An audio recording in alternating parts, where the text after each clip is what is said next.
Hi, xin kính chào tất cả mọi người đã đến với kênh Ask Trang. Ai cần Trang đó, có Trang đây, chuyện gì khó cứ để Ask Trang. Hôm nay là một video mà Trang nghĩ mình cần nên làm. Mặc dù là cái kênh của Trang cũng mới ra đời thôi, nhưng mà đây là một cái topic mà Trang nghĩ mình là người Việt Nam sống ở Mỹ thì mình cần phải lên tiếng. Chuyện kỳ thị chủng tộc ở Mỹ, đặc biệt là kỳ thị người Asian đối với những người ở Mỹ thì không còn là một chủ đề quá mới. Nhưng dạo gần đây có rất nhiều chuyện xảy ra, rất nhiều sự tấn công xảy ra sau dịch Covid-19. Đơn cử là có một người bạn của Trang, bạn này là người Trung Quốc, mix với Việt Nam, bạn này đẻ ở đây, người Mỹ gốc Á đó.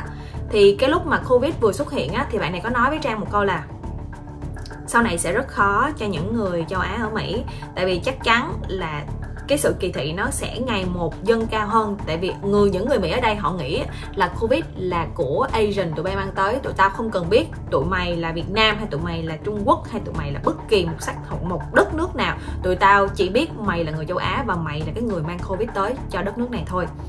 Và đó sẽ dẫn đến cái việc là sẽ rất khó để có thể kiếm việc làm sau này nếu như Covid qua đi, và cũng rất khó để có thể hòa nhập với cuộc sống ở đây nếu như Covid tiếp tục diễn biến xấu đi. Thì đó là những gì mà bạn Trang chia sẻ, nhưng mà ở thời điểm đó Trang nghĩ là không tới nỗi như vậy. Mặc dù mình đã nghe rất nhiều câu chuyện về kỳ thị chủng tộc ở Mỹ rồi, nhưng mà mình không nghĩ là sẽ có những cái việc tấn công rất nhiều và đau thương như những gì đã diễn ra trong thời gian gần đây. Thì năm 2019 ở El Paso của Texas, họ đã giết 20 người. Họ tấn công và họ giết 20 người. Thì đó là lúc đó virus nó chưa xuất hiện, nhưng mà cũng là một dạng kỳ thị chủng tộc mà mỗi khi nhắc đến cái vụ tấn công này là tất cả mọi người đều cảm thấy rất là thương tâm. Tuần vừa qua thì một cái bản tin rất là được nhiều người quan tâm, đó chính là việc ở Atlanta khi nổ súng và giết 8 người ở 3 cái spa. Trong đó thì có 6 người châu Á và là 2 người Mỹ trắng. Thì cái người thị trưởng ở Atlanta cho biết là cái gia đình của cái người bị hại đã liên lạc với lại cảnh sát để có thể giúp cảnh sát bắt được cái người hung thủ này. Thì khi mà bị bắt thì cảnh sát nghi là cái này nó cũng có thể dính dáng tới cái việc kỳ thị chủng tộc. Và thêm một cái ý kiến nữa cho hay là cái người hung thủ này họ đã tuyên bố là người này bị nghiện tình dục, nên cái việc mà ở spa là cái nơi mà dẫn đến cái việc là nhiều cái mầm mống phát sinh, nên thành ra là anh ta bị ám ảnh, anh ta tấn công vào những cái spa và giết người ở trong đó. Và anh ta đã bị bắt khi trên đường di chuyển đến Florida. Khi mà virus xuất hiện trong hơn một năm gần đây là mọi người ở New York cũng như là ở California, những người châu Á bị tấn công cũng rất là nhiều chứ không phải là ít. Và một cái tin khác sau cái tin mà ở Atlanta là một cái tin ở San Francisco, là một bà cụ trên 80 tuổi bị tấn công bởi một người đàn ông trẻ hơn 30 tuổi thôi. Thì người đàn ông này gặp bà trên đường và người đàn ông này đấm vô mặt bà, sau đó là bà dùng gậy để bà đánh ngược lại người ta. Và một cái video nữa mà thật sự khi mà Trang coi cái video này mình bị buồn vì nó quá sức. Bạn nghĩ gì khi bạn coi video clip này? Họ kỳ thị về màu da, về cặp mắt, mà kể cả những người đàn ông đó họ quá thô lỗ khi mà họ làm vậy đối với một cô gái. Những người sắc tộc khác họ mạnh hơn nhiều, họ to cao hơn nhiều, nên phụ nữ châu Á đối với họ rất là nhỏ nhắn. Thì cái chuyện tấn công ngược lại các bạn không thể nào tấn công ngược lại họ được đâu. Đó chính là lý do vì sao mà phụ nữ châu Á là mục tiêu tấn công của những người sắc tộc khác khi mà nhắc đến việc kỳ thị chủng tộc. Và trong tháng này có một cái slogan sau tất cả những cuộc tấn công khác, đó chính là Stop Asian Hate. Có nghĩa là dừng cái việc mà ghét những cái người châu Á. Và nó gắn liền với những cái hashtag và những cái video clip mà cũng có một vài bạn trẻ đứng lên để bảo vệ cái tiếng nói cũng như là quyền lợi của người Asian. Và đây là một cái bức ảnh mà khi Trang nhìn nó hoàn toàn đúng luôn. Trước mùa dịch cái việc mà mình đi ra ngoài để mà những người đàn ông khác sắc tộc họ theo mình nó không quá nhiều bằng cái chuyện mà khi mùa dịch, đang trong mùa dịch, cái con số nó tăng lên rất nhiều. Có nghĩa là cái tần số là mỗi lần mình đi chợ, thí dụ như 10 lần mình đi chợ là nó cũng đã có 2 đến 3 lần có những người ta theo mình rồi. Nhưng lúc đó thì Trang không nghĩ là nó có cái gì xấu, là sự Trang chỉ sợ thôi.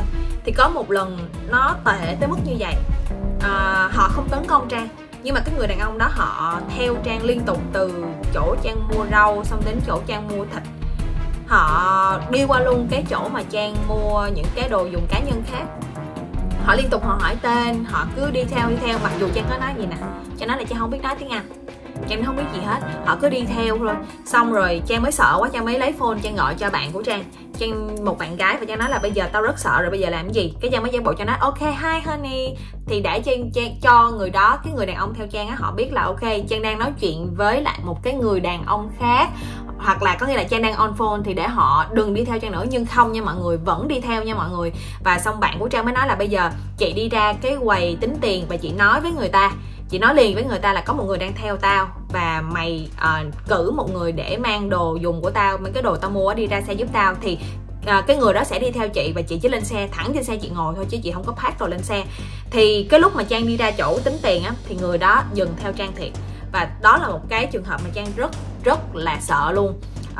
Cho nên cái việc mà những chị, những bạn gái á, mà gặp trường hợp giống như Trang, hoặc là thấy là mình có nguy cơ bị nguy hiểm á, thì đây là một cái video để chúng ta cùng chia sẻ những cái tip với nhau. Thì thường á, những người đàn ông, những cái sắc tộc khác á, lý do vì sao họ nhắm vào phụ nữ châu Á, tại vì mình nhỏ nhắn, và cái thứ hai nữa là phụ nữ chân yếu tay mềm, nên cái việc mình tấn công ngược lại họ đó thì sẽ không mạnh bằng những người đàn ông. Cho nên chính vì vậy chúng ta nên học cách tự bảo vệ bản thân mình trước hết. Đầu tiên đó chính là chúng ta nên đi ra đường với lại bạn bè của chúng ta, một vài người hoặc là cả một nhóm bạn. Hạn chế đi ra đường một mình, nhất là vào buổi tối. Khi đi ra ngoài thì chúng ta nên on phone hoặc là gọi cho bạn bè. Mỗi lần mà Trang đi công việc mà Trang phải bắt Uber thì Trang phải gọi điện cho bạn của Trang, hoặc là Trang share cái trip đó, có nghĩa là Trang làm hai thao tác luôn. Trang share cái con đường Trang đi và Trang gọi on phone cho bạn Trang trên suốt hành trình chuyến đi luôn. Vì Trang cũng biết rất là nhiều câu chuyện khá là điên khùng xung quanh cái việc là những cái tài xế Uber họ làm gì với lại khách của họ, cho nên Trang rất là sợ. Thì khi mà mình on phone á, thì cái tài xế đó họ cũng biết là ok mình đang nói chuyện với một người nào đó, thì họ cũng hạn chế, họ sợ. Chứ những người khùng thì người ta làm thôi, nhưng mà dù gì á mình cũng nên on phone để mình cho cái người tài xế đó biết là ok tao vẫn đang nói chuyện với một người khác, nên mày phải consider, mày phải suy nghĩ lại cái việc là mày định làm cái gì hại đến tao. Và một cái tip tiếp theo đó chính là nếu như mà các bạn mang theo nước hoa nè, hoặc là những cái chai xịt keo á, thì mình nên dùng để mình xịt vào mặt đối phương. Còn không á, thì đây là một cái mà Quỳnh Trang khuyên mọi người, đó chính là mình mua những cái chai xịt cây và những cái bình chích điện để mình bỏ vào cái trong túi của mình. Thì nhớ nha, khi mà mình mua những cái chai xịt cây hoặc là bình chích điện á, mình phải biết cách sử dụng nha. Còn nếu không á, cứ loay hoay không biết sử dụng sao á, là lúc đó coi như phản tác dụng ngược luôn, nó giật ngược lại, nó xịt vô mặt mình, hoặc là chính bản thân mình tự xịt vô mặt mình đó. Thì khi mà mua thì mọi người nhớ một lần nữa là mình nên học cách sử dụng sao cho thuần thục những cái chai xịt cây và những cái bình chích điện. Hiện tại thì những cái phone nó có cái chế độ là setting speed dial, có nghĩa là mình sẽ bấm số 1 thôi là nó sẽ gọi trực tiếp cho cảnh sát hoặc là số người thân. Thì cái đó là tùy mọi người setup, chứ không phải là mình phải unblock cái phone rồi bắt đầu mình vô danh bạ rồi bắt đầu mình bấm số phone, không. Thì mọi người nhớ đó là một cái tip nữa để chúng ta tự bảo vệ bản thân mình. Ngoài ra thì khi đi ra chỗ công cộng hoặc đi ngoài đường, chúng ta tránh khiêu khích hoặc tránh bị khiêu khích. Nếu như mọi người đi ra đường, mọi người thấy ai đó có vẻ như nguy hiểm hoặc người nào đó chuẩn bị tấn công mình, thì lập tức mình giữ bình tĩnh. Nói thì nói rất là dễ, nhưng mà mọi người nhớ ở giai đoạn đó, khi mọi người càng rối thì tình huống nó sẽ càng xấu đi.